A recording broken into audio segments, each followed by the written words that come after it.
Процедура наименования и переименования географических объектов регламентирована законом Кыргызской Республики о географических названиях, а также положением о порядке наименования и переименования географических объектов.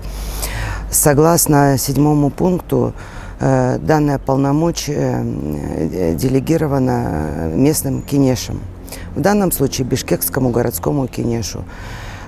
Также наша работа ведется на основании положения о комиссии по топонимике и увековечению, постановление 29/13 года Бишкекского городского кенеша.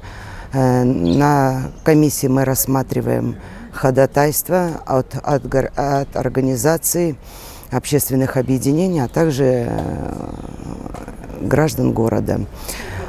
При наименовании улиц, не только улиц, а географических объектов, переулки, площади, скверы, все, что относится к географическим объектам, мы смотрим ходатайства, также сведения о заслугах, насколько человек известен, насколько жители столицы знакомы с ним. При переименовании, это редкий случай, потому что начиная с 2013 года действовал мораторий единожды на 5 лет, далее он был продлен еще сроком на 10 лет.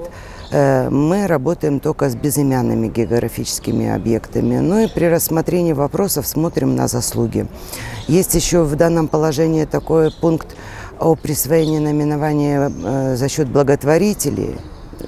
То есть человек асфальтирует улицу, переулок, парк, благоустраивает, вводит, передает на баланс обслуживающей компании и вводит в эксплуатацию.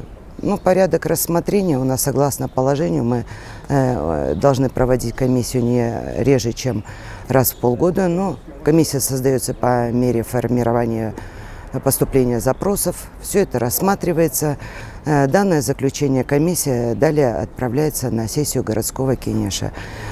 Последние улицы были у нас, инициирован вопрос был госрегистром, были безымянные вновь образованные, было наименовано 76 улиц.